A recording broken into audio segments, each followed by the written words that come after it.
Welcome everyone. We're going to get started. Especially welcome to many of our directly invited guests, which we did do a bit of outreach for this. We're really happy to have you here. My name is Carlaw. I'm one of the research associates here at the CERC in migration, working on our politics and narratives of migration theme.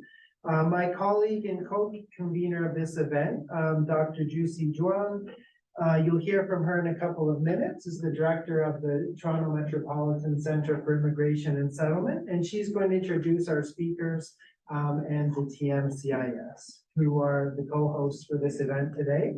So today's Lunch and Learn is entitled Integration Through Racism, Far-Right Activism Amongst Immigrants and Ethnic Minorities in Britain and Canada. And I think it's worth highlighting, part of the abstract that notes while we're more used to thinking of migrants and immigrants as subject to multifaceted oppressions, which is certainly the case, our speakers today are going to talk about how some migrants and immigrants do become engaged in far-right activism and xenophobia. And so this seminar aims to create space to discuss some of these dynamics and notions around pathological integration or integration through racism.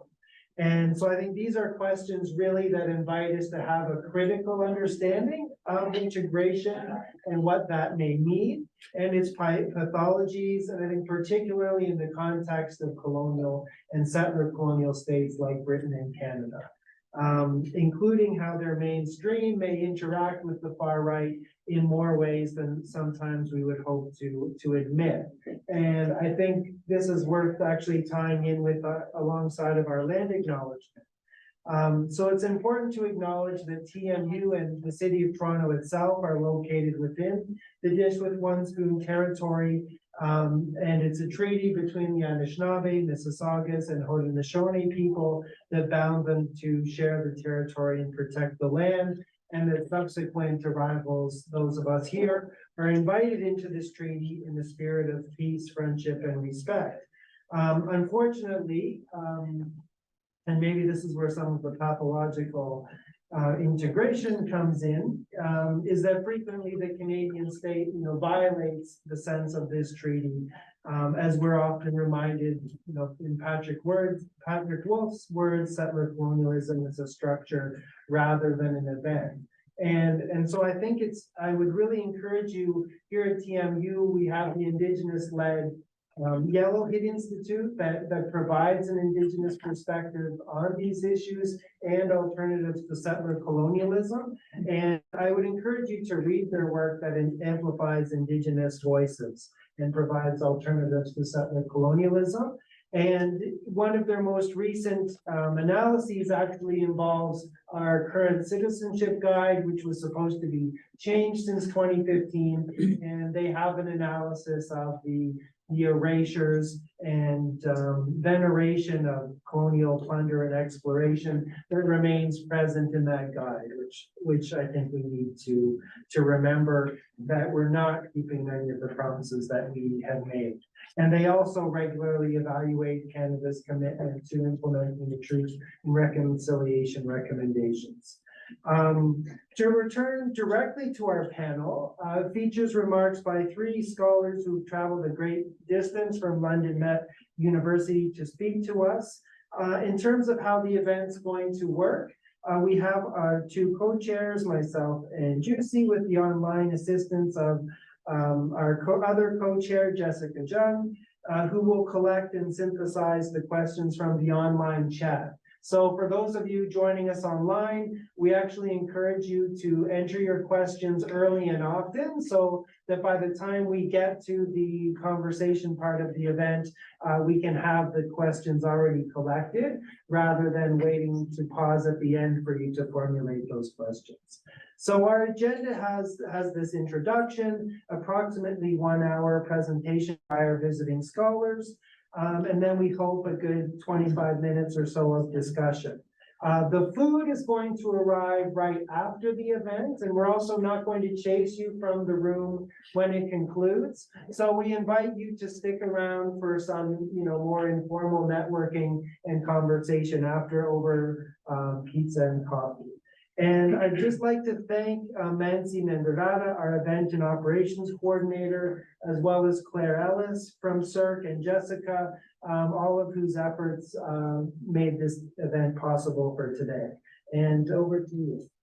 Okay, thank you so much, John. And hello, good morning, everyone. Good afternoon, everyone, or depending where you are at from the rest of the world. And welcome to our online participants and welcome our in-person participants.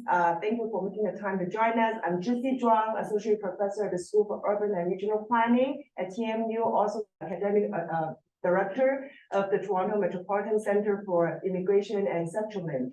And briefly talk, just like to give everyone some introduction to TMCIS, established in 2011. The center has been striving to create a space for researchers, especially for interdisciplinary researchers who have been conducting amazing research work on migration studies.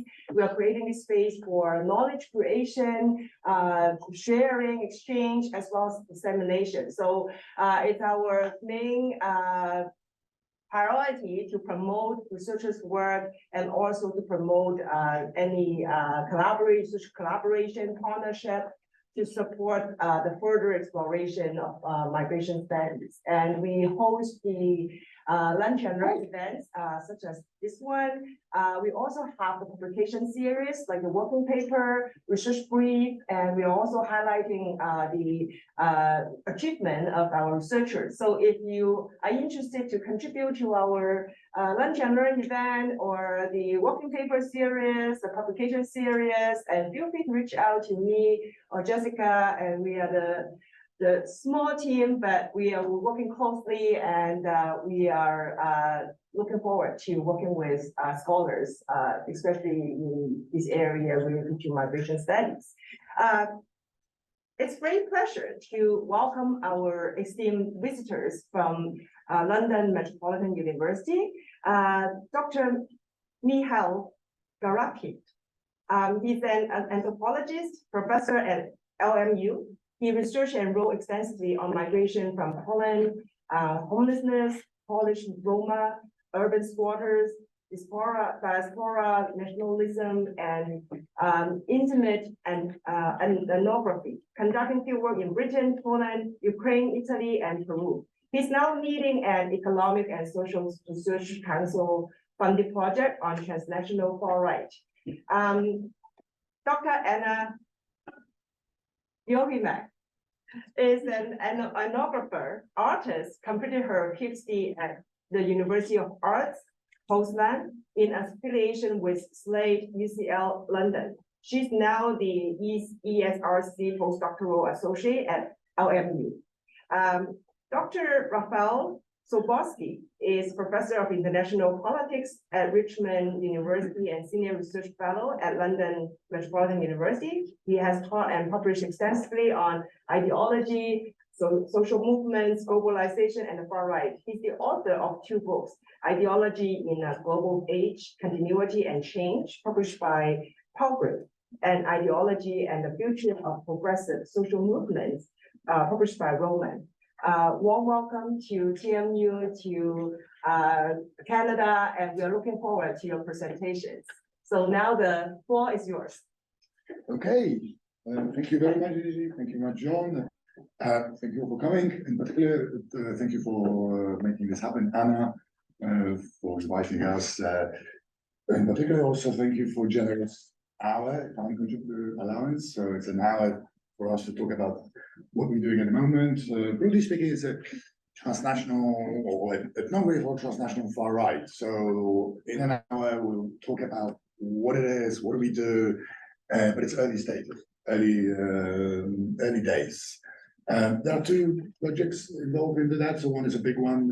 In January, we started a 3-year project funded by USRC, everyday transnationals of the far right, Polish immigrants in far right groups in Great Britain. And Anna joined us in April. Really are at early stages of field work. So we just had a few interviews last few weeks. I think we have a fair idea. I mean, I've been researching migration from Poland for 2 decades, so it's not that. But just a reminder, it's early days. As it happens, in January, same time, we also got a little bit of funding to come here to Canada, invited by Anna and CERC, basically to talk about the project. But then we also committed, okay, let's look at the same thing, Polish Canadians and Polish migrants to Canada, in that context, in that far right activism. That was particularly on the backdrop of something we were made aware of, which is presence of Polish Canadians in the Freedom Convoy last year, which generated quite a lot of stir, as you know, which was the hub also of far right activities in Canada and in far right. So we think, okay, let's have a look at this. So this will be another bit of what we talk today. Before we go there, of course, we start with some broad conceptual frameworks. It's an interdisciplinary project in terms of theory and areas of studies. So migration studies and far right studies were for some reason separate. These areas were not talking to each other, so we kind of tried to merge. An interesting thing come up. So Rafał will start, but and we kind of will move. So, but before we go in, I'll just cut a trigger warning here. We're talking about far right. We're talking about racism, racist, white supremacy, homophobia, tough stuff in terms of understanding it, but also conceptualizing, but also taking it in. We made sure we kind of were mindful not to overload you with stuff, but nevertheless, well, it's possible to escape from data. So bear in mind that there's going to be some stuff which is you might find a little offensive or uneasy to absorb. But I mean, after all, we take full-on responsibility as researchers because if in order to understand it, we have to go get close to that data. So just a little trigger. Rafał will start. Thank you, Michał. I would like to join Michał in thanking the hosts for having us here. We are delighted to be here and to be able to talk about our project. And I want to start with some broad categories, some basic introductions about what exactly we study. So the concept of the far right, we need to be mindful that this is a very broad spectrum of ideas, broad range of organizations, strategies, and also that the far right will have different kinds of transnational connections, that the degree of transnationalism will differ from case to case.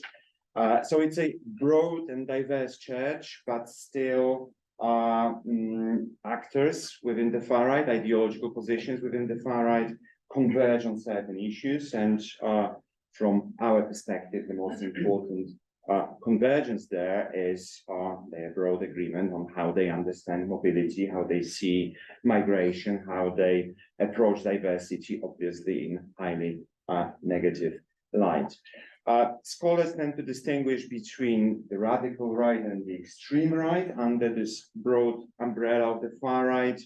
I wouldn't like to draw very sharp boundaries between the two, but generally speaking, radical right is hostile to liberal democracy, but tends to accept the procedural rules of parliamentary democracy. And we know about those national populist parties that are quite keen actually to utilize some democratic mechanisms for their own purposes. And within this broad framework of ethnocratic liberalism, as some scholars call it, the extreme right is outright anti-democratic, calls for a strong state, and also tends to endorse violence. So it's a broad category, and there are also a wide range of organizations that we include in our research. It's certainly political parties and more formal social movement organizations, and quite a few will be discussed, both in the British and Canadian context.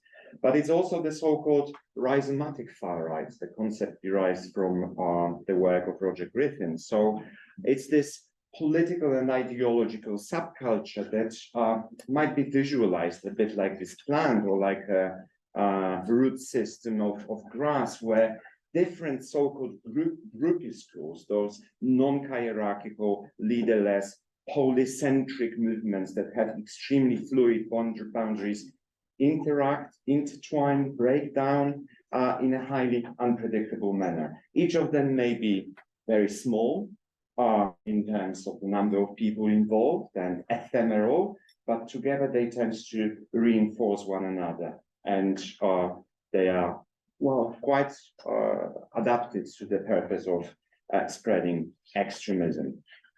So we focus on those most structured factors, also those less structured ones like groupuscules, but we also want to emphasize that it's not just about why and how, it's also about the when and where of radicalization. So we focus on sport clubs, we focus on the music scene, we focus on historical reconstruction groups that are quite strong as far as Polish far-right is concerned, and also, and there will be a little bit of discussion, and we've been working on this, and Michał in particular, the question of deathscapes. So far-right activists taking care of graves of those figures that they see as significant, and it's quite pronounced abroad.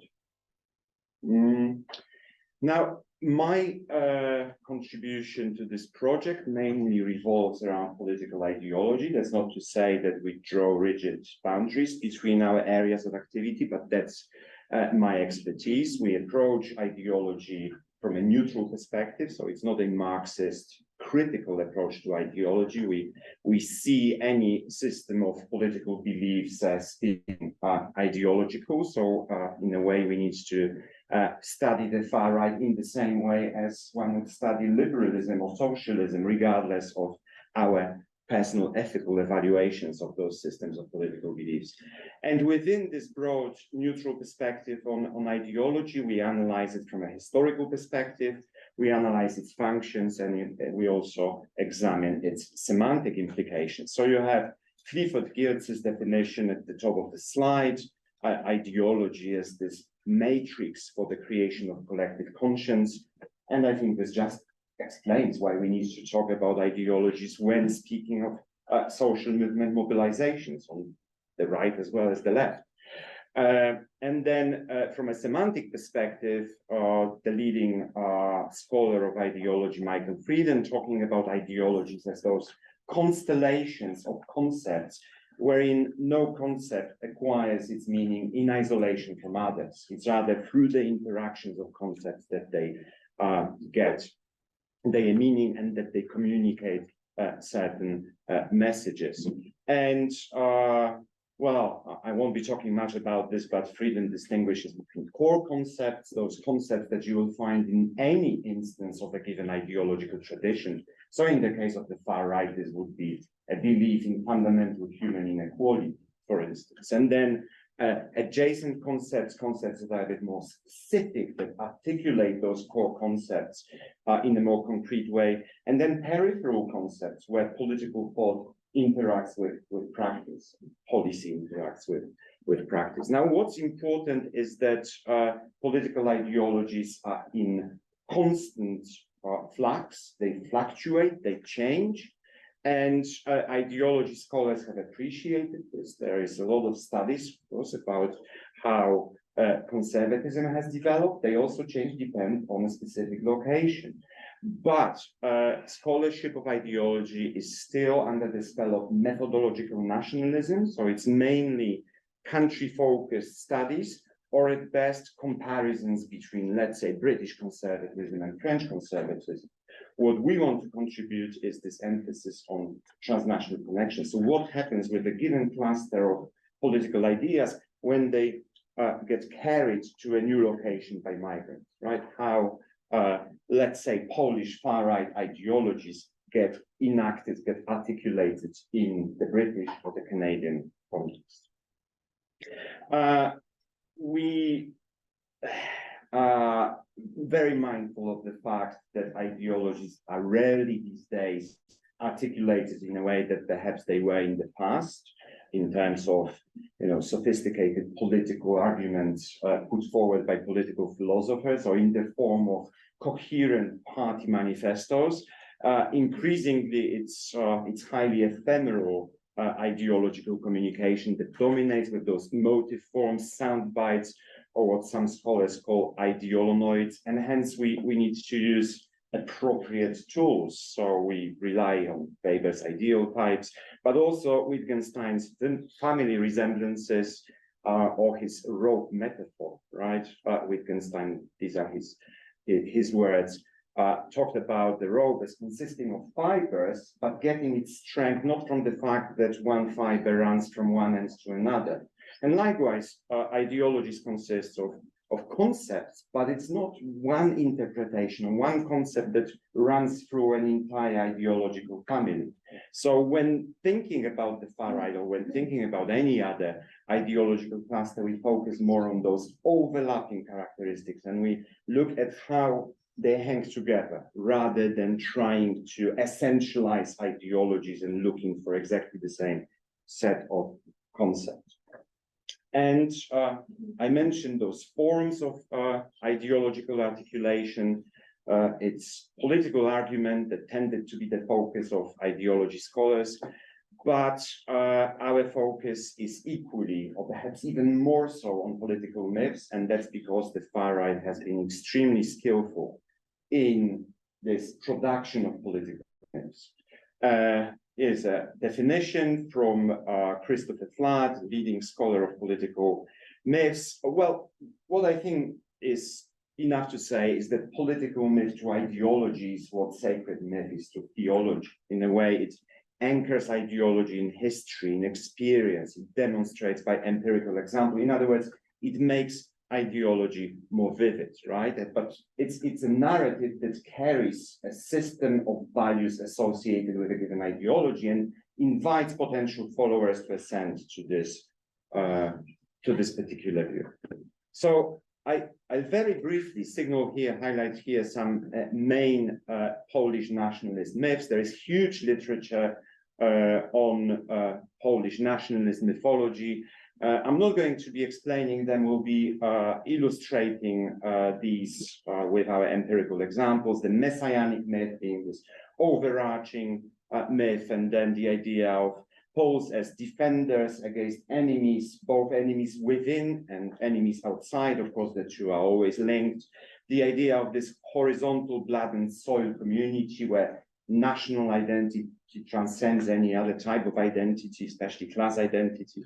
And then superior knowledge through experience. This experience of oppression is particularly highlighted in Polish nationalist myths, being a martyr, and this is related to a diasporic mission. So Polish migrants seen as those migrants that carry this superior knowledge to their new societies, and then the concept of solidarity, and there will be a lot about this in the presentation. Solidarity both as a community of values and as a specific organization associated with the 1980s opposition to the communist regime in Poland.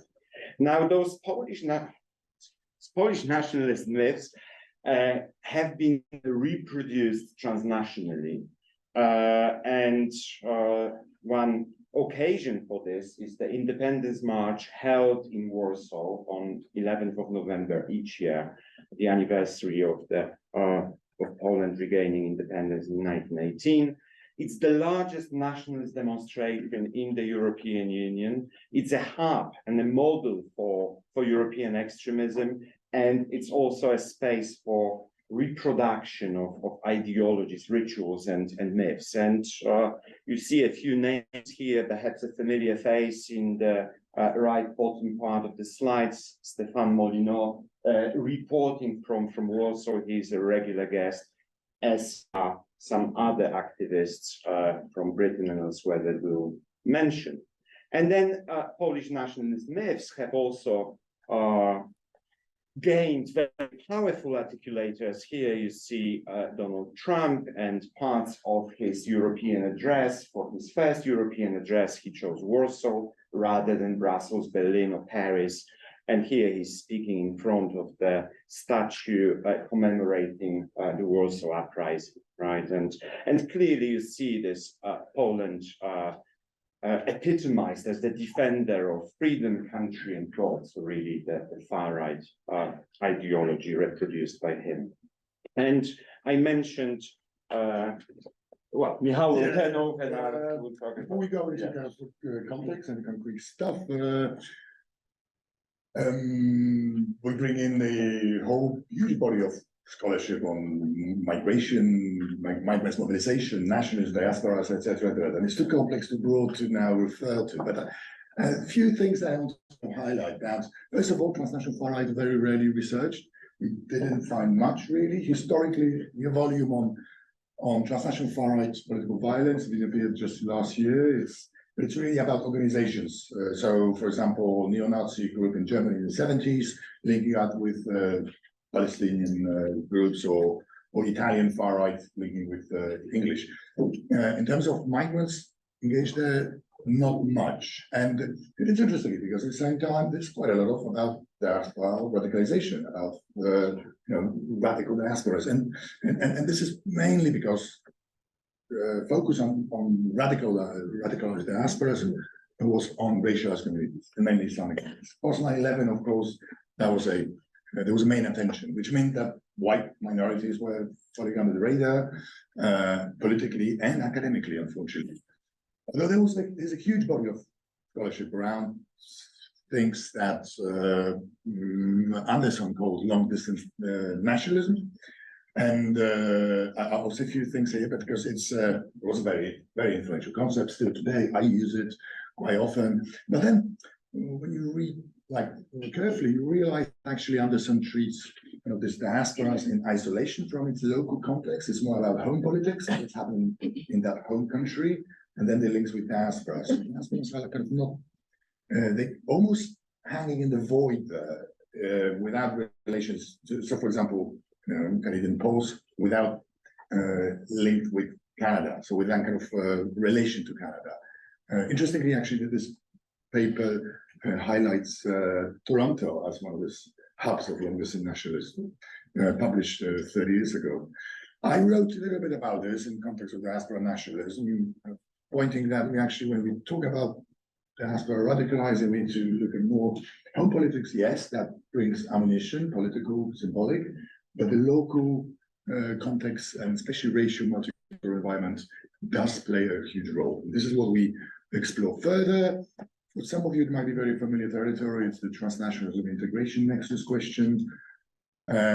We take a kind of critical approach to the whole debate on integration, so more from Adrian Favo's school, where we need to focus on the broader meaning of integration in nationalist terms, the philosophies of integration. And this is where we're very inspired and grateful and intellectually in depth for Fox and Mogilnicka's term of pathology integration. So how people position themselves as white migrants in UK in that particular case. So, and I think this is where we really want to make an argument that if transnationalism is linked with integration, and it is, then if we look at transnational far right, then it's about systemic racism in countries where they live in receiving societies. It's about white supremacy in country of residence, not just in a country where people go or home politics.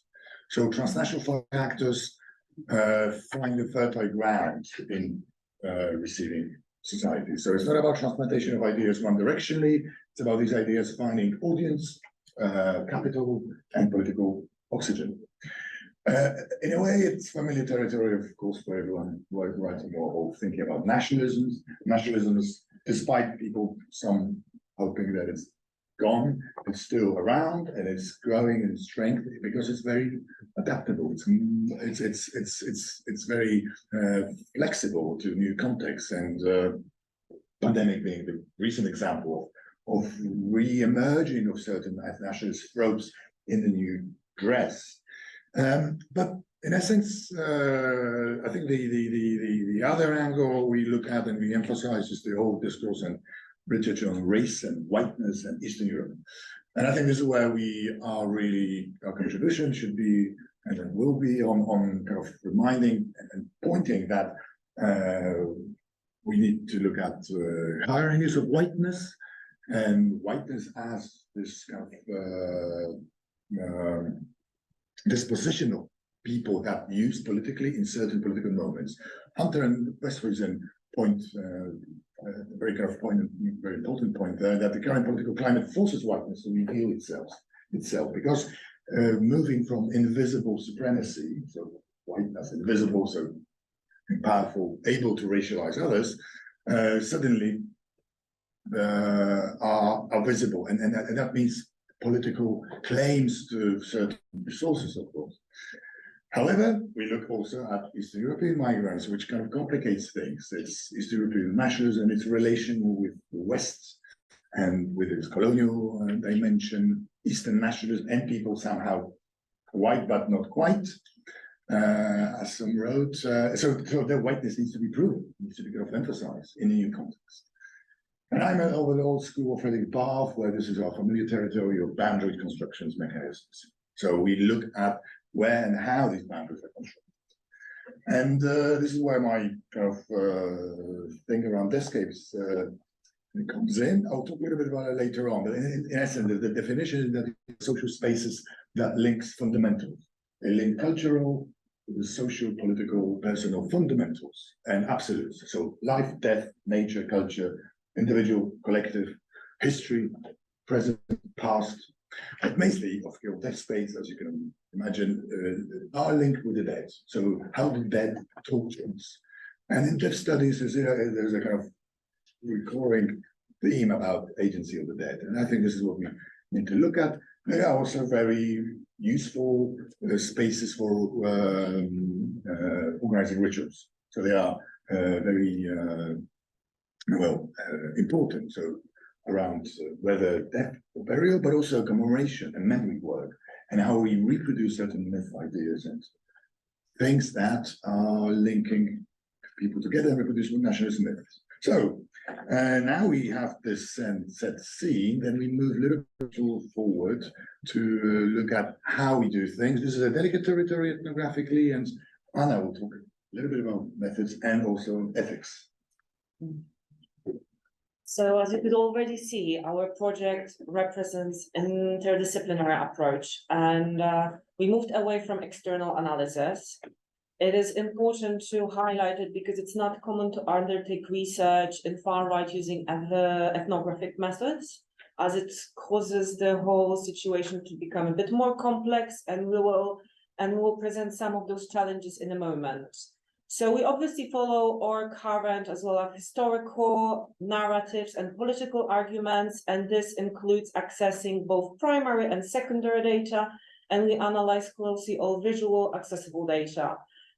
It is very important to stress here that we don't work undercover and we don't work in a dark web. And obviously we undertake long-term fieldwork research that includes semi-structured, in-depth interviews with activists. And we also participate in public events, rituals, celebrations, and gatherings. So when it comes to ethics, it is a muddy field. And although we study what Michał Wiewiórka describes as the evil, we adapt Joel Basher's non-dehumanizing principle. And it is not possible to fully suspend our judgment, but we try our best to basically step back a little bit. We want to sustain our integrity, obviously, but at the same time, we just want to simply build relation with a person we will be holding interview with. And otherwise, they won't be willing to talk with us. So this all combined, it's a situation of fairly intense engagement. And you might ask why? So why? Because we engage with tons of hateful materials. And we are being exposed to misogyny, homophobia, racism, you name it. So we have to balance all the time. Can you be nice? Are you being too nice? To nod or not to nod? To clap or not to clap? To laugh or not to laugh? Etc. And sometimes I personally find myself asking and why we even, or doubting why we even consider the people evil. And you know why? Because they are being quite, and for the lack of a better word, I will say friendly or open, yeah? Because I also expose myself to hours of propaganda, and because I see our responders to perform good social deeds like feeding homeless And this all happens on the backdrop of them being misogynistic homophobes and racist and questioning basic human rights. So we employ self-reflexivity and autoethnography, and we continue to have a dialogue within a team, and we build a certain level of trust that allows us to do so. We also had to work out a unique set of methods to be able to handle all this data and the impact it might also have on us. So we employed humor as our coping mechanism to simply ridicule the heavy content we are exposed to. And this is, again, possible only because we trust each other within a team, and we absolutely know that it is not funny, but we have to kind of cope with it. Okay, thank you, Anna. So having discussed ethical and methodological issues, let us focus on the major case study that we've been doing, namely Polish far-right activists in Britain. There is a very significant Polish minority in Britain. As you can see on this graph, it grew exponentially between 2004, when there were 69,000 Poles living in Britain, and hitting 1 million in 2016. Since then, a slight decline due to Brexit, due to COVID, due to Britain's economy, not doing so well, and Polish economy booming, but still there are around 700,000 Poles living in the UK with a dense institutional life, which merges but also clashes with the institutional life of earlier arrivals, especially Second World War refugees. It's a politically diverse community. Of course, only a minority engage politically, as you would expect, but the far right is quite visible amongst groups present in Britain. So some of those actors, I mentioned earlier that the types of actors, and here are examples. So political parties, Confederacja is one such party consisting of three not really fully compatible groups: radical nationalists, free market libertarians that are at the same time extremely socially conservative, and Catholic integrists. And you see on the left-hand side, it's the leader of the Corvin fraction. On the right-hand side, this guy is an activist of the party, stood in the recent elections as its candidate. But previously, he was the candidate of UK Independence Party in spring 2021. So he has one leg in British politics, one leg in Polish far-right politics. Below, extreme far-right organizations having roots in Polish fascism before the Second World War. I think the names say it all: National Rebirth, Radical Camp, National Rebirth of Poland, quite extreme groups. And then some organizations that are actually less organized, less structured, exemplifying this concept of groupuscules. Patria Fidelis, maybe not as structured as the ones I've just mentioned, but highly publicly active. A lot of activity towards Polish communities revolving around celebration of historical events, protests whenever they detect any what they see as defamation of Poles, particularly around accusations of Poles of any participation in the Holocaust, then the Patria Fidelis protests. Involvement in internal diaspora politics, also external involvement, especially against groups like Black Lives Matter in Bristol. They organized events and clashed to some extent with BLM demos. In this picture at the bottom, Defend Your Local Polish Church was their picture. The church was to be defended against BLM demos.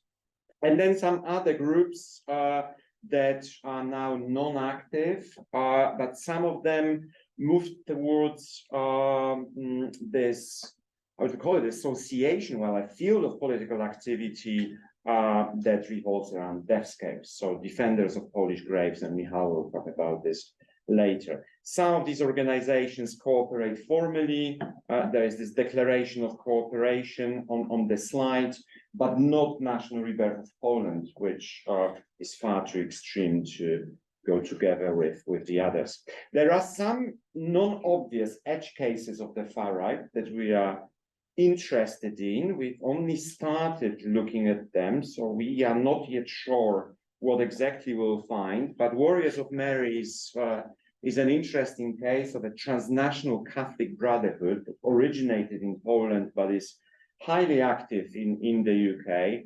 On the left-hand side, you might be excused for thinking this is a Nazi salute, but actually that's a religious ritual. They hold rosaries in their fists. It's really a kind of association, I guess, of incels, an all-male self-help group.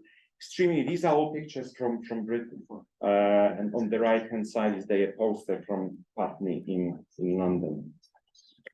And then to capture the transnational, but sort of substantiate the transnational dimension of this phenomenon, British groups and parties that actively reach out to Polish migrants. So you have anti-immigration parties such as Britain First, Jada Frenson here addressing members of Polish communities in Britain. What she says, this is a translation into Polish, she says, Britain and Poland are under threat. We have a shared enemy, and that enemy is Islam.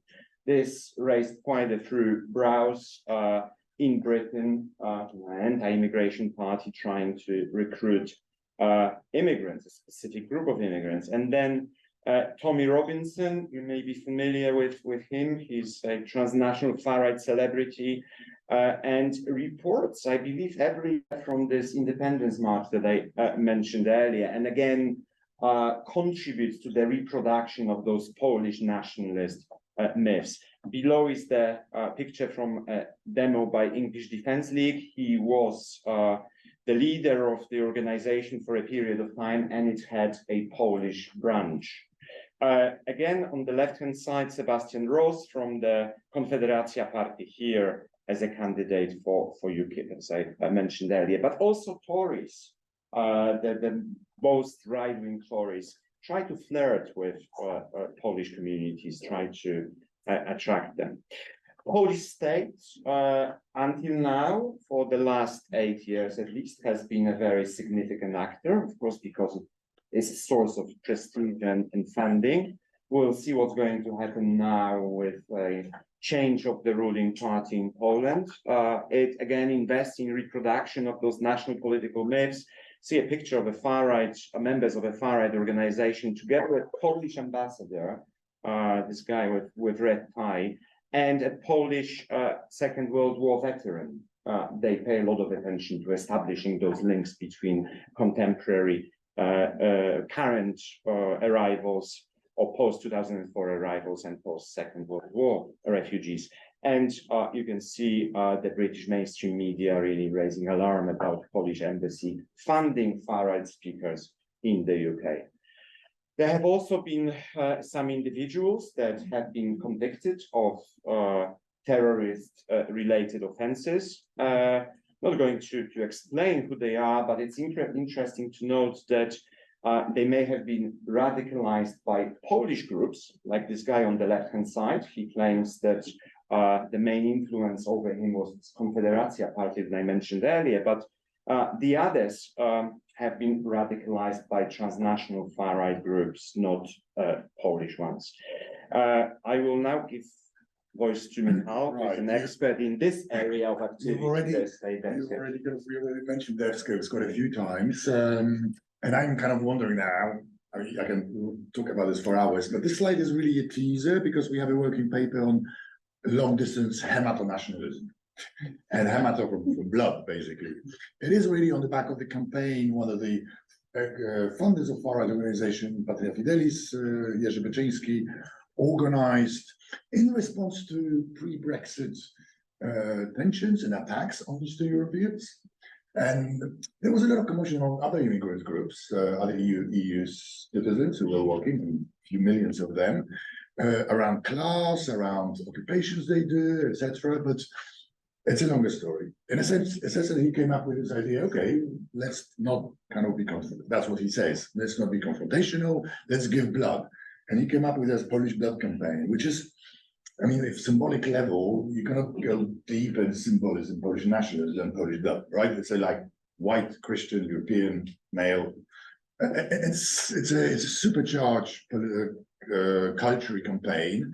Obviously, you can see from the quote from the press, it's like a British press picked it up as a kind of this Poland remind us that they shed blood in the Second World War, and now they make a contribution. So there's a clear kind of cultural connection between the past and present, the dead and the living, and through blood. So white Christian again.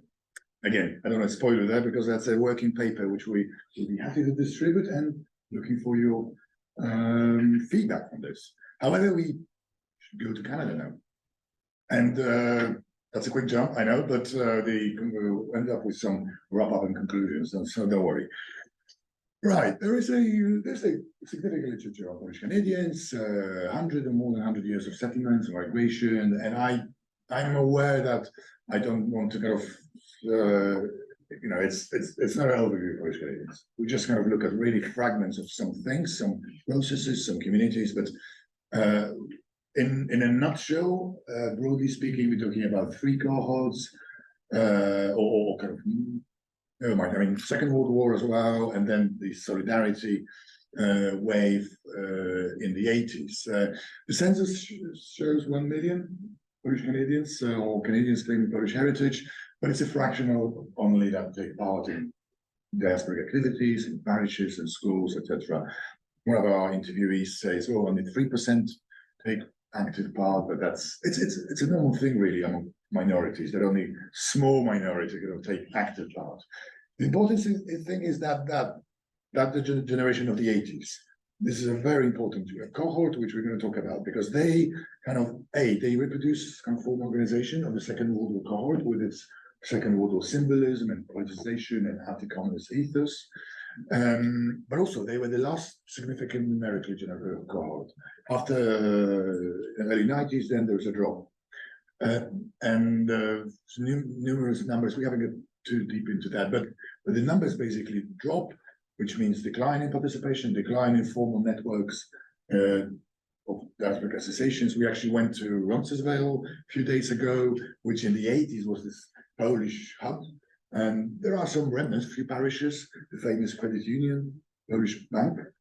But it's really in decline. Most of the people move to Mississauga, or just the second, third generation who don't particularly bother with Polish stuff. They are fairly conservative when we look at, for example, voting in Polish elections last week.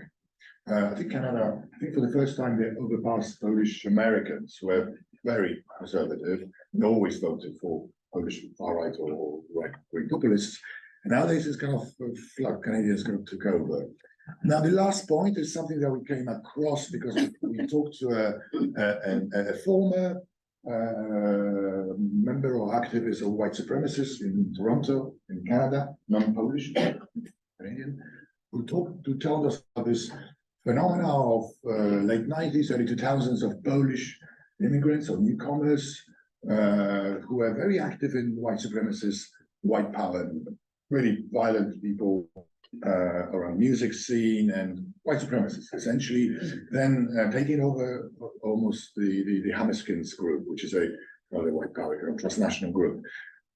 Small numbers of people, of course, but he highlighted that, and that's kind of linked as well with the famous Vancouver murder case, where 5 skinheads killed and Derek Dwara, the Guardian, and the case is very famous in the press, etc. And I wish I could talk more, but it deserves more. And there's a paper we submitted for UNESCO conference. So if you ask questions or come to Lisbon and we're going to tell you more about this case. In essence, what we talk now is really about some sections and fractions and fragments of Polish communities in Canada. We not claim at all it is about Polish Canadians. No way. No, it's really about some subgroups in particular context. So just bear in mind that it's not about the million people, right? So, but this is Anna's territory, so we'll listen to Anna. Thank you. So let's bring back the question, where and when, and what are those events that make the nation? And to answer this question, we'll look into Polish community engagement and in a freedom convoy. And it was frequently commented that Polish flag was the most visible flag of ethnic community and the third most visible after inverted Canadian flag and the flag on Confederates. This was noticed by both Polish and non-Polish Canadian participants and observers. And it is fair to mention that accordingly to our research, even Pat King and the Rebel Media mentioned specifically Polish engagement during Freedom Convoy. And what is important to stress is that this case fits well in the broader academic study of a Freedom Convoy as an extremist movement. So as you can see, Poles mobilization was openly politically engaged. It was very public, they used plenty of national symbols, and I would like you to look into the picture in the left top corner. So you can see that the girl who drew this picture, she is Polish, she is 10, and she is led to be a COVID denier. In the numerous speeches, comment, and ethnic media reporting, Poles frequently evoked typical Canadian wide rationale for the protest, such as anti-lockdown arguments, etc. But they are also specifically brought Polish historical experience, a myth of communism and solidarity. The most impactful action was certainly a grassroots campaign to collect donations for truckers. The organizing started in John Paul II Polish Cultural Center in Mississauga, and in fact was led by the Polish truckers' wives. They initiated it. Initially, Polish Catholic Church, this is interesting, supported this action, but was quickly told off by the Archbishop of Edmonton and had to back off. However, accordingly to our research, the neighboring parish secretly lent the kitchen to Polish wives so they can cook, Polish women, so they can cook the food for truckers. And the anti-lockdown sentiments were picked up by the Polish far-right party Confederacja that my colleagues mentioned before, and they referred to the COVID terror in Canada and presented it as a contemporary totalitarianism that destroys freedom rights. Therefore, they created their own track of freedom with a message: we will hold them accountable for lockdown. It included pictures of the representatives of Polish ruling party, Justice and Law, and drew out Poland as a symbol of resistance to the system. And as soon as far-right Polish outlet related to this party, Confederacja, picked up on this Canadian case, right, it became very dramatic and apocalyptic. Poles started spreading this vision of Canadians fighting for all humanity, Canada turning into Third Reich, and picked up on know to you pretty well probably terminology as Nazi Canada, China, Trudeau, etc. So that's a good question. Why Poles? Why in Canada? And why during pandemic? As Michał mentioned, we conducted only an initial assessment. So some findings should not be taken as categorically. There is a lot of nuance, and we hope to be able to investigate it further in future. We can, however, observe that pandemic triggered what we could call the remaking of solidarity myth in that sense. So being a trucker is considered our Polish profession, along with transportation and building. So lockdown regulations have hit the economics of many Polish Canadian families, basically. And then the general atmosphere of COVID-19 restrictions stimulated myth of fighter in exile, a Pole on a mission to save. And this time the Pole was saving Canada. And the community gathers together in the moment of crisis. It also helped Polish community to re-emphasize their place as a Canadians, as the holders of the sacred knowledge or know-how to fight the system. We've done that in the past, so we can do it again here in Canada. And some activists were using the same language. And some really had an experience of anti-state activism in the 80s in Poland. So we can argue that pandemic created this receptive grounds to revive the original political myth of solidarity.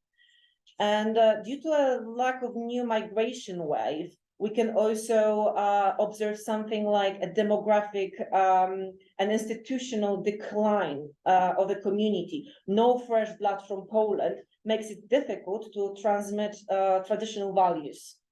But we also notice that Poles would involve the children in the freedom convoy activities and therefore educate them on history and not only.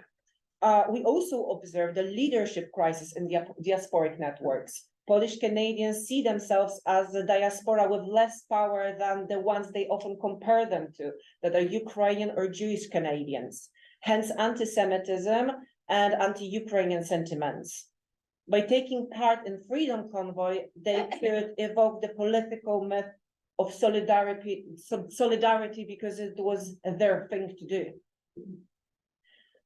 But interestingly enough,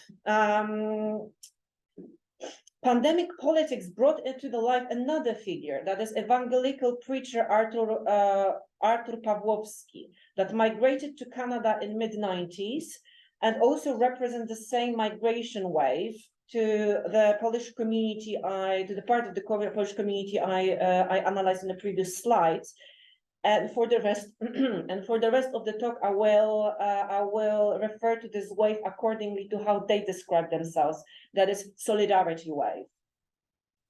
Pawłowski is a born-again Christian street preacher that even before pandemic was known to wider public for feeding poor in deprived parts of Calgary, and for his anti-LGBTQ plus extremism. For instance, in 2013, he published a post on his website, of his street church, stating that Alberta floods were God's punishment for the perversions of homosexuality. He operates in a spirit of far-right entrepreneurship, highlighting the ethos of being a self-made man, who escaped the communism again to fight freedom. He's driven by his messianic mission to defend humanity, and he presents himself as a contemporary martyr. Although he is Polish and he skillfully refers to Polish history, interestingly, he does not really target Polish community as such. And pandemic certainly boosted his fame. And Pawłowski became known for a viral video when he shouts at policemen calling them Nazis and accusing them to intimidate Christians during the Easter Passover. When policemen walk away, he shouts quite an eclectic insult: "You Gestapo, Nazi, communist, fascists, don't you dare coming back here." And for our ears, like Poles, it's quite shocking. If you would assault a policeman in Poland, calling them Nazi, you would be arrested on spot for insulting the authority. So yeah, and then on February 3rd, 2022, he gave a speech to protesters that gathered in Kutz and effectively was charged with mischief for encouraging truckers to continue blocking the Canada-US border crossing. The way to his sentencing, and he was just recently sentenced for 60 days that he already served, was very media-driven, and we will look into it in a moment. It is important to stress that he heavily relied on the myth of solidarity. He brought to life the solidarity movement of Canada and then solidarity movement of Alberta. And in that sense, he revokes and readapts the solidarity symbol, basically adapting it for Canadian market. It is also adapted to his political ambitions. And here you can see the symbol of solidarity with Canadian and Albertan flag, and the one from Freedom Convoy, obviously, as well. So, riding on the wave of popularity gained by his viral pandemic video, he began touring in the United States with an American religious group, FEC United. He was sharing with other Christian nationalists the dangers of communist-controlled Canada. He met with the whole pantheon of far-right and alt-right stars, such as becoming guest of Steve Bannon War Room, meeting with Eric Trump, shaking hands with Michael Flynn, etc. And during his sentencing, a various group organized free Artur Pawłowski demonstrations in both in Canada and United States, but also in Poland. So simultaneously to US and Canadian demonstrations, he supported in Poland, staged a demonstration in front of Canadian embassy in Warsaw. You can see that far-right online TV channel dedicated the whole episode to Artur Pawłowski, it's left top corner, and promoted within slogans like Pastor Artur Pawłowski persecuted in Nazi Canada. And what is also worth mentioning is that Pawłowski represents something we could call a Polish-Canadian far-right clan. Artur often collaborates with his brother, his wife openly supports him, and his son seems to be now raising into a new far-right star. Here we can see a snapshot from Nathaniel Pawłowski's speech he gave in European Parliament, invited by Trust and Freedom Citizen Initiative, challenging the WHO on its pandemic treaty. In his speech about his father persecution, he compared, for instance, Trudeau to modern Caligula. And this also aligned with our government's, with our previous government, aligned with pro-Trump Polish foreign policy that's presented as seeing Canada as this kind of neo-Marxist society. And this all can be later on elaborated because it is quite complex thing. So, as we can see, Pastor Artur Pawłowski doesn't fight for himself, but as I mentioned before, he fights for what he understands as a whole humanity, right? And here is also worth to mention that this religious angle that he represents dangerously overlaps with Canadian history politics and questions the place of Indigenous people. 9 years ago, he literally stated that Canada was founded by missionaries on biblical principles. As a short summary, so you could see that pandemic followed by freedom convoy protests caused increased radicalizations in Polish community. So firstly, we have the presence of Polish truckers taking part in freedom convoy, and therefore a great number of Polish flags, symbols of solidarity, and great visibility of Polish ethnic minority. Secondly, there is a great involvement of small but very vocal Polish community in supporting freedom convoy, being again in solidarity, organizing demonstrations and fighting for freedom. And thirdly, we have Artur Pawłowski that uses pandemic as a leverage and as a leverage to fame, basically, and entrancing international far-right milieu. And as you can see, although Artur Pawłowski and the Polish community have been that has been analyzed here represent the same solidarity migration wave, there is no real connection between them. And the only trace of interaction or kind of connection we could trace, and that emerged quite recently, was through Polish far-right politics.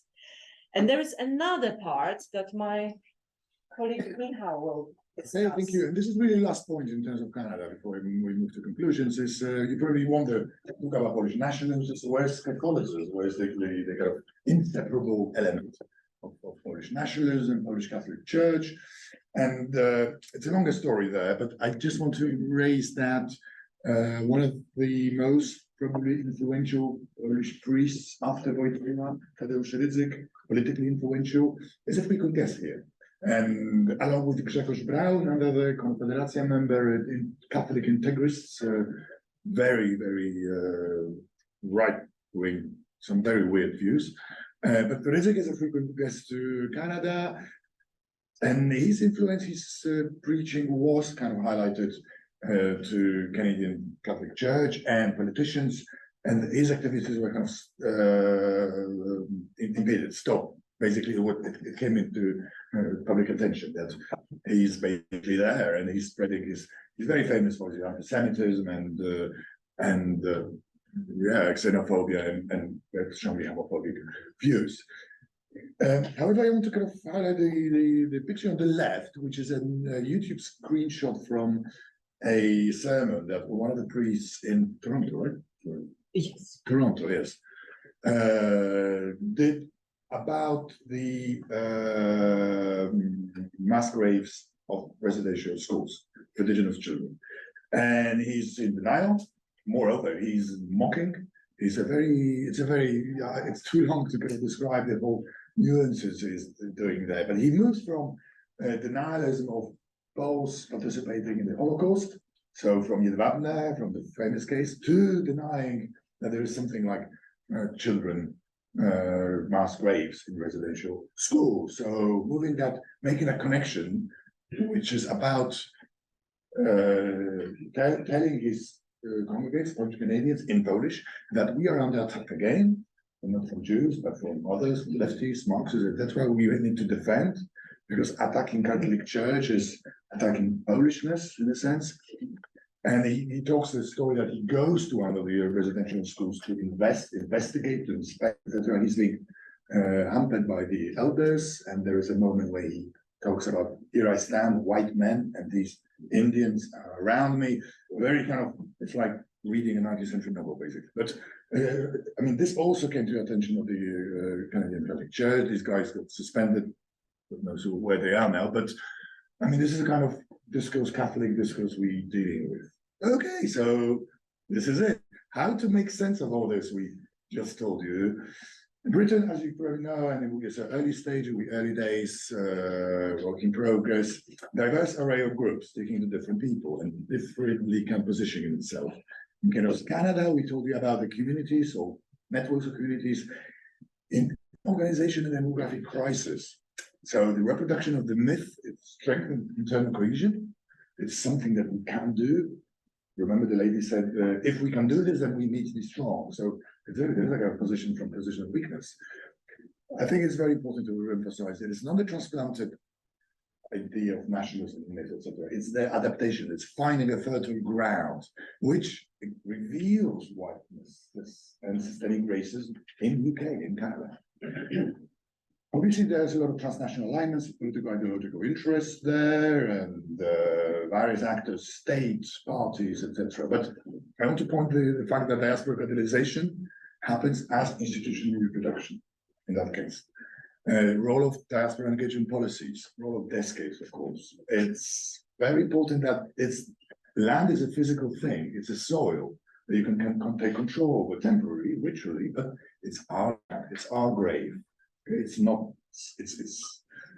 someone else. So it's a part of homemaking, migrant homemaking that we know from literature. Broader speakingly, of course, it's about response to uncertainties and whether it's Brexit or pandemic or global financial. In terms of our conceptual remarks and conclusions, what is integration for racism? It might be better understood maybe in plural. There are many forms of integration, and there are many forms of racism. So it's this kind of a combination of two that sometimes locks and creates an event which makes us rethink certain things. So it entails both physical and cultural dispositions, and that allows people to do boundaries on local hierarchies, essentially to sustain white privilege. But again, in that hierarchy of whiteness, of course. But I think one of the key things we want to take away at a very broader level is the importance of political myth. The importance of narratives. I don't have to tell you that here, of course, but migration narratives are what makes people do things. They are enabling action, and of course, the value of symbols. There are certain things I feel compelled to say, because we are doing this to understand, really to prevent, to understand, to deal with hate, and we're not in a shortage of that. So our exposure, our research really aims to have an impact. To what extent on these issues? I guess on the question of violence, definitely. When people stop being violent or when people refrain from violence. I think diasporas in IR are very important. I don't have to say, I mean, within our Canadian research, we have this we were watching Canadian politics very closely. So whether it's India and Canada, or whether it's this issue in whatever parliament, it's there, and it's going to be. I guess it's going to grow. It has an impact on migration governments. So that's what we're going to do. Put some policy briefs, some localized reports. But I think this is huge contribution from Anna and her artist identity, her background. Art has power. And we both continuously think, and there is experience there about art and creativity as a de-radicalization tool. So through artistic practice, action art, ethnography, art-based methods, they can do things. And if you want to know more, you need to ask for Anna. So work in progress. I am looking for your comments, looking for anything you want to add or ask. Thank you for listening.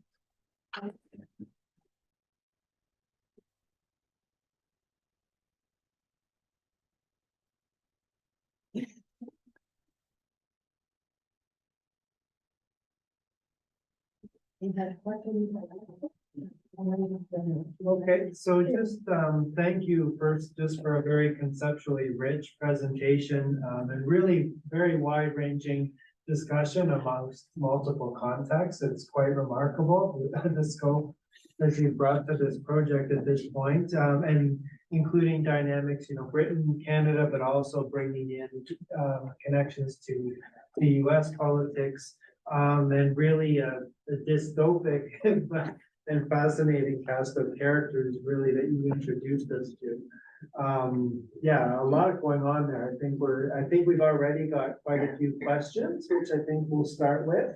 Maybe we'll do one round and then some replies, and then maybe get to the online. Yeah, it's the first, we have 1, 2, 3, 4, 5. Yeah, we'll take the first round and then we'll go to the online participants. Okay. And just because we have a lot of questions, please keep the questions concise, so we can draw on the knowledge of our speakers.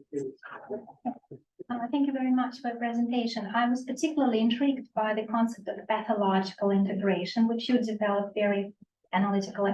What I think about it is that it's more like an oxymoron, pathological integration, because it lets us think about migrants who must adjust to survive. But this is not integration. Integration is reciprocity. And you yourself say that racism and all these phenomena, they may be rhizomatic, centralized. So that would be interesting to explore how migrants can develop real forms of integration, reciprocity, disrupting this racism, whether within the rhizomatic format or under the centralized dissemination of these ideologies. Another thing is what is understood as pathology. I understand that pathology is very relative vis-a-vis a specific body. For example, a white South African who migrated to Europe after the fall of apartheid and engages in racist discourses, for him or her, as far as I understand, it would not be pathological integration, because for him, it would be his natural belief that like Black people are bad based on his or her previous experience. Whereas for example, for an American person who never was a racist, who moves to Europe and starts to share this discourse to survive, that could be a pathological integration.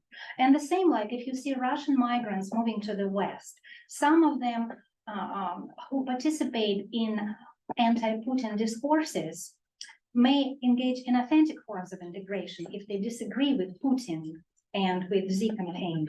For others who side with Putin, we're not talking about what is good or bad, but for those who side with their president and feel uncomfortable about criticizing him, that would be a pathological integration. That would be interesting to explore how this category of pathology is shifting across personal experience. Thanks, sir. And actually, those giving questions could identify yourself if you feel comfortable. That would be great. My name is Irina Isaacin. I'm a research associate here at the Toronto Metropolitan University. Do we want to collect the questions first, a couple of questions first, and then the three of our panelists can address that. Your next question? Actually, I would like to contribute to the research that you did. Thank you for that. You are? Sorry. My name is Enoch. I'm actually I'm a professor of community psychology at Apple University. So when I look at your research, I see it from a psychological perspective as well, to see that I could see that this is more than just integration through racism, as you would say. It's more like near assimilation through whiteness in many ways, right? It's not just racism, but also masculinity, but also, you know, cis norm, hetero norm, and all those things. And I see that the interesting thing, what you do is that there is, from a community psychology perspective, is that the Polish immigrants, they have that sense of superiority, like you mentioned about the myth, is superiority to knowledge. But there's also a sense of inferiority as well, right? Being here in Canada, they do have a different culture. Their first language is not English. So they're not the Anglo-Saxon whiteness, but they're the Polish or Eastern European whiteness. So because of that, they find that sense of community or this belongingness through the mutable features that they have, cis norm, hetero norm, all the ideologies that you're talking about in order to integrate or even assimilate into that whiteness. Because I saw the diagram that you did about the Freedom Convoy being in itself, whereas the Polish community is kind of outside of that, right? So they never really integrate in a sense, but they try to get into that Anglo-Saxon whiteness in order to have that, to deal with that sense of inferiority, being an immigrant here in Canada, not speaking English perfectly, having an accent, etc. So it is interesting from a psychological perspective, how that the Polish immigrants are suffering with the same type of psychological imperative as, let's say, other people of color, or, you know, trans people, or, right?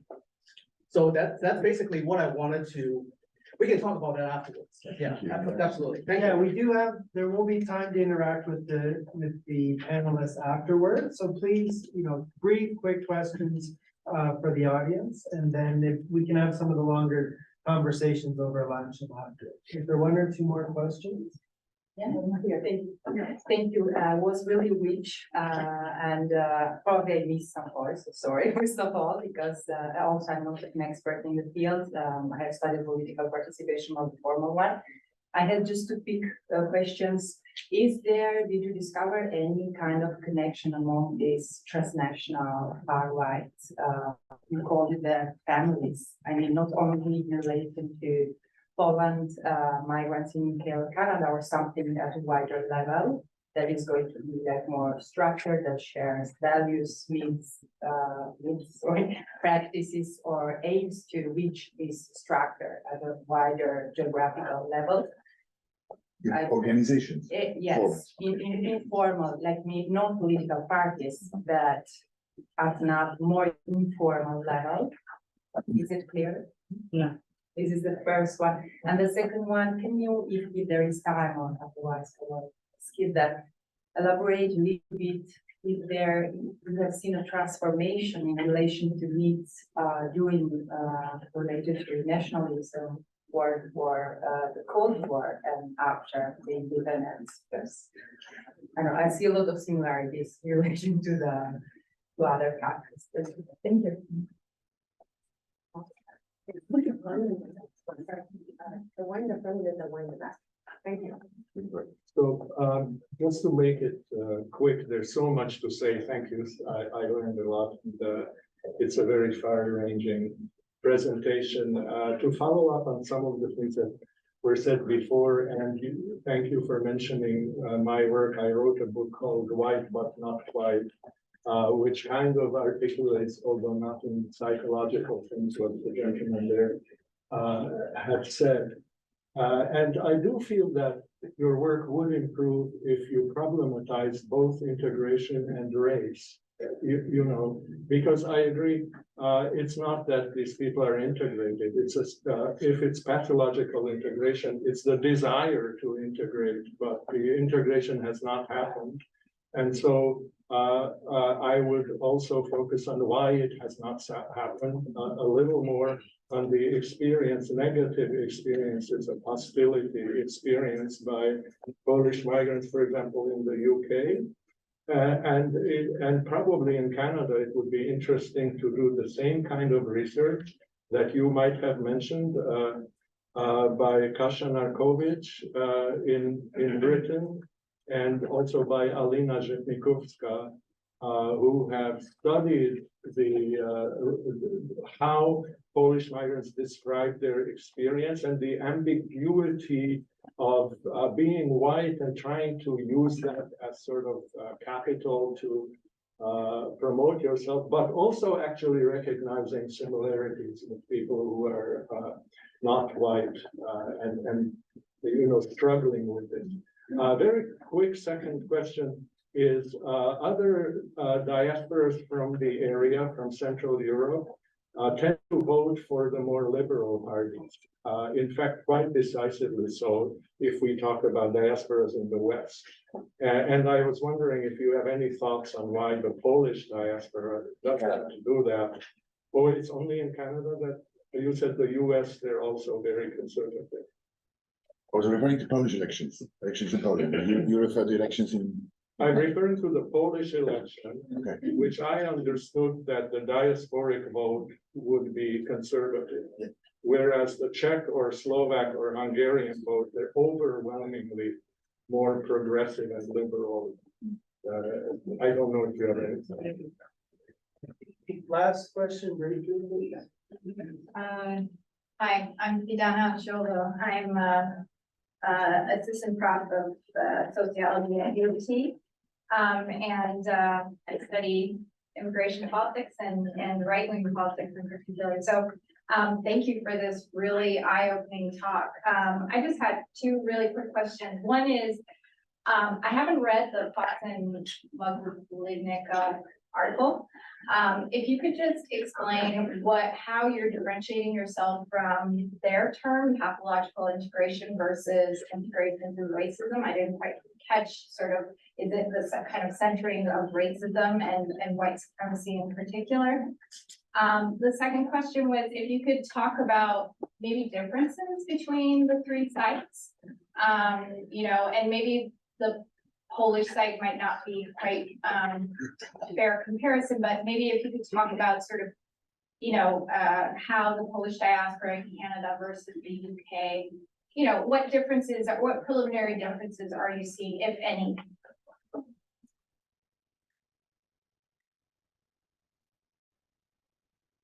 So Okay. just we only have time for the one round of questions. If anyone has one burning, very quick question, we can take, but then you'll reply to the whole net. Okay, yes. Just a quick question. In your studies with Poland, have you seen any type of movement to include non-white immigrants, to the far right? Because, for instance, in Spain, Vox openly support, migration from Latin America, let's say from Venezuela, say Venezuelan brothers from the Igbo community, whatever, but then it promotes actively laws against refugees from the Middle East and Africa. 2 weeks ago, they did it again. But I was just wondering if you see Europe that's like a movement that we can integrate. Yeah, my question was very similar because your title says ethnic minorities. So I was wondering whether this is a small piece, this is one piece of your research. Are you going to look at other ethnic minorities in Britain and Canada in this context? Thank you. Okay, so we have lots of work. Thanks. So I'll start, so John's got comments on everything and Rafał around if you like. Yes, I mean, thank you for the comments. There are similar comments around terminology, conceptualizing pathology, integration, etc. We are dealing with a lot of normatively laden questions, value laden. These are normative approaches to what is a norm, what is a pathology. So the term, we had mentioned actually, John Fox and Magda Molinska in my talk about that, they conceptualized that. I think you need to. Sorry, I need to refer to the text instead of, I don't feel very comfortable summarizing it now. Where it differs, I suppose, in terms of which we try to denormatize, I mean, not make integration purely about normative issues, because we are, of course, we want integration, we want to be integrated, etc., etc. But life is not sometimes on our side, and reality is sometimes terrible. People do terrible stuff, and we just have to make sense of it. And I think integration on micro level happens because there are different levels or diverse contexts where racism happens or articulates itself or reveals itself. So the context is different in UK, different in Canada, it might be different on Toronto, and very different in Vancouver. So I think there are questions around conceptualizations of our approach. I think at the end I mentioned that we're talking about we need to maybe make it plural, so it varies in forms of integration versus racism. And I think, responding to Professor Kalma's question, I mean, I guess we do problematize concept of race as this floating signifier, is obviously bound with diverse political economic context, but these are contexts very much dependent on how whiteness is being politicized and weaponized. And there is a huge history of being weaponized and used as a tool of hostility. So I think this is why it's receptive. This is why our relational approach has something to say, because integration obviously happens both ways, and this is why I mean, Soborski has an audience. There's hundreds of people coming to his talks, and they're not all Polish. He's using these ideologies, sound bites, etc., that refer to some elements of Polish history, but it's not at all about Polish communities in crisis, etc. It's much more than that.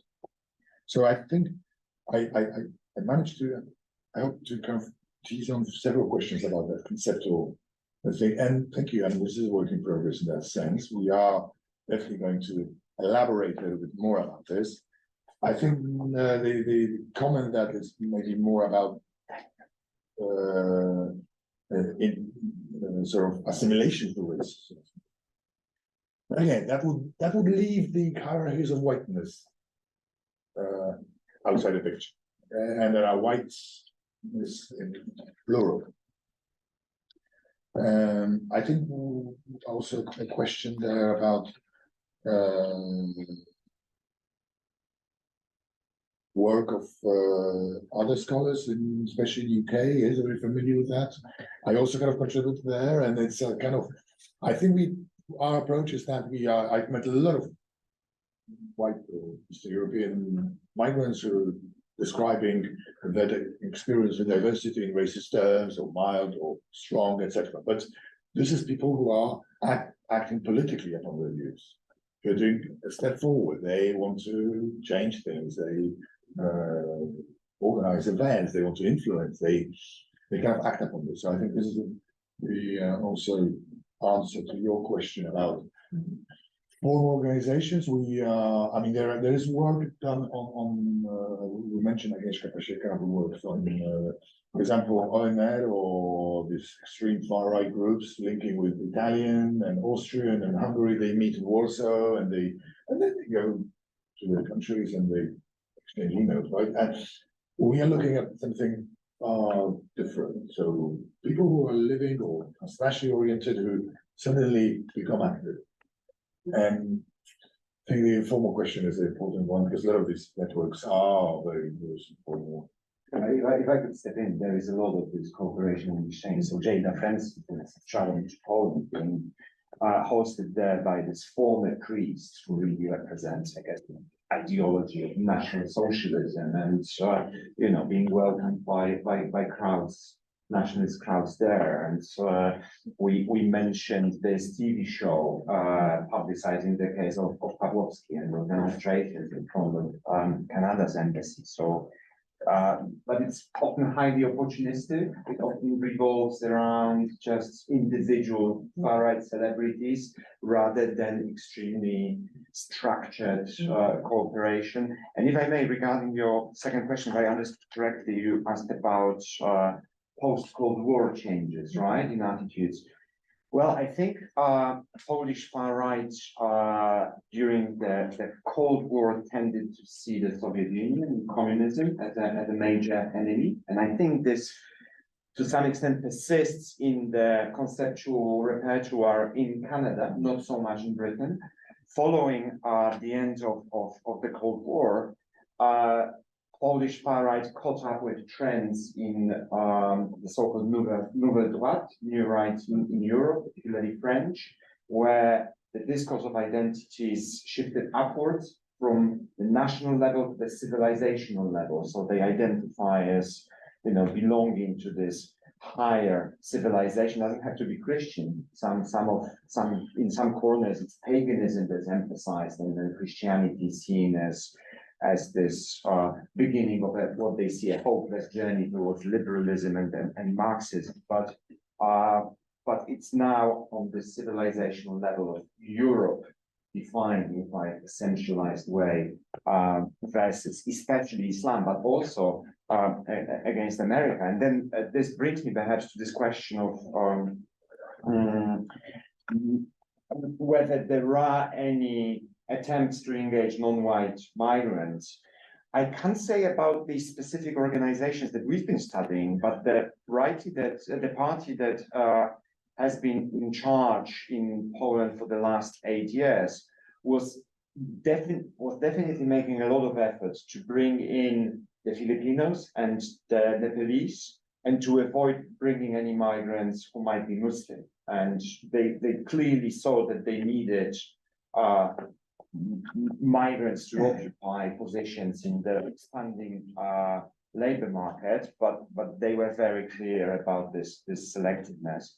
In terms of, if I may, in terms of those election choices of migrants, I'm not sure that they, on the whole, that you could say that they tend to vote. In Britain, they didn't, for instance, vote so much for the Law and Justice Party, which I would classify as a far-right party. But they tended to vote much more for Confederacja than was the case on average in Poland. And I guess this has something to do with the socioeconomic characteristics of many of those individuals who tend to be self-employed, often builders, who do not rely on any welfare provision, and so are very highly attracted to libertarian parties that want to reduce the role of the government to an absolute minimum. And hence they weren't so much in favor of Law and Justice, which has this statist agenda and expansive welfare for those who belong, for the nationals of. And I think also. So I think this is maybe going to the question about differences and similarities. This is a similarity we see between the UK and Canada. So self-employed, truckers, the builders, and then in the UK there. But the difference, and this is something which we continue to talk, but no way I can imagine Artur Soborski making a career in the UK. Yeah. That would be like on the back of solidarity. I mean, is it odd? It's odd because it's a religiously oriented far right. He's charismatic, or can try to be charismatic guy who's very theatrical. It's very cringe, to be honest. And it's, no way, you cannot imagine a poll in the UK. Maybe, I don't know, maybe there were other things I didn't imagine in the UK than they did happen. But to be honest, they, more in Poland actually, a preacher, so he's a Protestant, right? He's not Catholic. So it's kind of, I can imagine. I think there is a market, obviously, for Christian preachers here. It's a self-made persona. And obviously drawing on American Christian nationalism as well, that's why he's so popular there, when your southern neighbor there. Anna, you have something. No, Soborski is a case himself, but yeah. But it's a clan as well, remember, it's not just one, so it's like a family. And he very interesting because he was somewhere there in Ottawa or in Calgary for the last decade, but then Julian Convoy was the first, and he's posting now. Just because we're over time, maybe the Sorry. last word for Anna, and then No, we'll have time for sure for informal conversation. is I think that one of the most important aspects, I know it happened in the history, the case of the Sigma in Vancouver. That's the case that kind of really intrigued us, and we hope that we will be elaborating on it more, but it also kind of sets a difference between like Polish community engaging in far right in Canada and the UK, because actually in UK, no one murdered anyone because of like no person from the Polish community did not like murder, far right, when it happened here. And we know for fact that the leader of the Hammerskins in Canada these days is a Polish origin. And there is a huge involvement of Polish Canadians in Hammerskins as far as we are concerned. And we hope to be able to investigate it later. Thank you.